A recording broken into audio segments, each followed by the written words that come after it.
ప్రభునందు ప్రియ స్నేహితులారా, నేటి ఉదయకాలపు వాక్య ధ్యానంలోకి ప్రేమపూర్వకమైన ఆహ్వానాన్ని అందిస్తున్నాను. లండన్‌లో నివసిస్తున్నటువంటి క్రైస్తవ సహోదరి సహోదరులు ఎవరైనా ఈ గుడ్ ఫ్రైడే గానీ, ఈస్టర్ గానీ ఏ చర్చ్ అటెండ్ అవ్వకపోతే గుడ్ మైస్‌లో మెథడిస్ట్ చర్చ్‌లో సిఎస్ఐ ఆరాధనకు మీకు ప్రేమపూర్వకమైన ఆహ్వానాన్ని అందిస్తున్నాను. ఆత్మీయమైన సహవాసము, మంచి ప్రార్థన సహవాసము మీకు దొరుకుతుంది గనుక ఈ అవకాశాన్ని వాడుకోవాలని మీకు మనవి.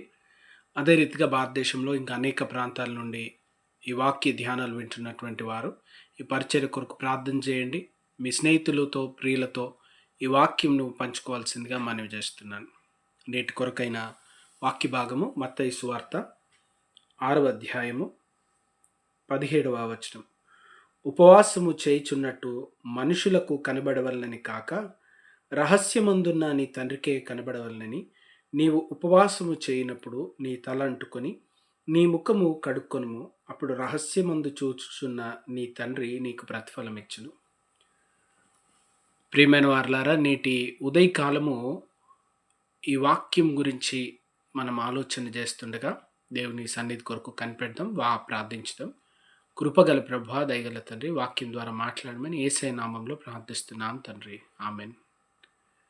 ప్రియమైన వారలారా, నేటి ఉదయకాలము ఏ ఉపవాసానికి లేదా ఎటువంటి ఉపవాసానికి ఫలితం దొరుకుతుంది? యేసు ప్రభుల వారు అంటా ఉన్నారు, ఆ రోజు శాస్త్రులు, పరిసయ్యులు మనుషులకు కనబడవలెనని వారి భక్తి ఇతరులు చూడాలి, వారి ప్రార్థన ఇతరులు చూడాలి, వారి ఉపవాసం ఇతరులు చూడాలి, వారి ముందు మేము భక్తి గలవారమని చూపించుకోవాలి అనే ఒక ప్రయత్నం చేస్తున్నారు. యేసయ్య అంటున్నారు, అటువంటి ప్రయత్నం నాకు ఇష్టం లేదు. నువ్వు ఉపవాసం ఉండేది నాకు తెలియాలి. నీ ఉపవాసం ఉన్నప్పుడు నాతో సమయం గడపాలి. లోకంలో నువ్వు ఉపవాసం ఉన్నట్టు వేరే వాళ్ళకి తెలియడానికి కాదు, నాకు తెలిసేటట్టుగా ఉపవాసం ఉండు. నీ ఉపవాసం ఉన్నప్పుడు కొంత సమయాన్ని నీవు ఆదా చేస్తే, కొంత సమయము నీకు మిగిలితే ఆ సమయాన్ని ప్రభుతో గడపండి. ఆ సమయము దేవుని సన్నిధిలో గడపండి, ప్రార్థనలో గడపండి, వాక్యం చదవడంలో గడపండి, దేవుని స్తుతించడంలో గడపండి, దేవుని సేవలో గడపండి. ఈ సమయము దేవునికి ఇవ్వడం ప్రాముఖ్యమైనది. ఉపవాసం అంటేనే దేవునితో గడిపేటువంటి సమయం, ప్రార్థనలో గడిపేటువంటి సమయం. రెండవది, ఏ ఉపవాసము ఇష్టమైంది? యెషయా గ్రంథం 58వ అధ్యాయంలో మనం ప్రభుల వారు మాట్లాడుతున్న మాటలు మనం చూస్తాం. దిక్కులేని వారు, బీదలను కనికరించడం, శ్రమలో, ఇబ్బందుల్లో, బంధకంలో ఉన్న వారికి సహాయం చేయడం, అది నాకు ఇష్టమైనటువంటి ఉపవాసం. ఆ ఉపవాసాన్ని నేను ఇష్టపడుతున్నాను, ఆ ఉపవాసాన్ని నేను కోరుకుంటా ఉన్నాను. దేవునితో గడిపే సమయం, ఇతరులకు మేలు చేసేటువంటిది, ఇది నాకు ఇష్టమైనటువంటి సమయం. విశ్వాసులు చాలా భక్తిగా ఉపవాసం ఉంటారు. కొందరు మాంసాహారం విడిచిపెడతారు, కొందరు మద్యపానం విడిచిపెడతా ఉన్నారు, కొందరు కొత్త బట్టలు విడిచిపెడతా ఉన్నారు, కొందరు పార్టీలు విడిచిపెడతా ఉన్నారు. అయితే ఈ డబ్బంతా మీరు ఏం చేస్తూ ఉన్నారు?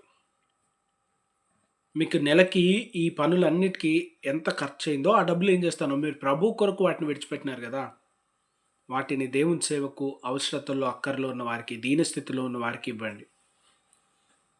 అది దేవునికి ఇష్టమైనటువంటి ఉపవాసం. అది దేవునితో, మన తోటి వారితో మంచి సంబంధాలు పెంపొందడానికి, మంచి సంబంధాలు తిరిగి కలిగి ఉండడానికి ప్రభుల వారు ఇష్టపడుతున్నటువంటి ఉపవాసం.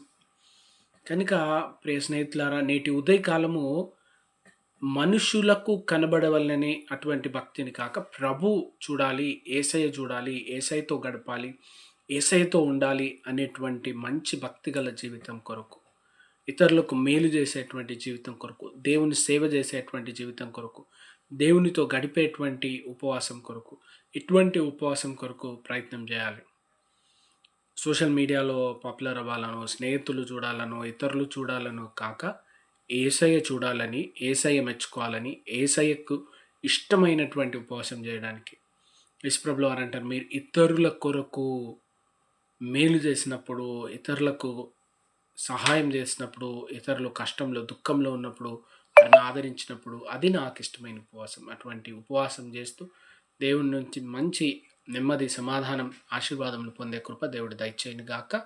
God bless you all. దేవుడు మిమ్మల్ని దీవించును గాక.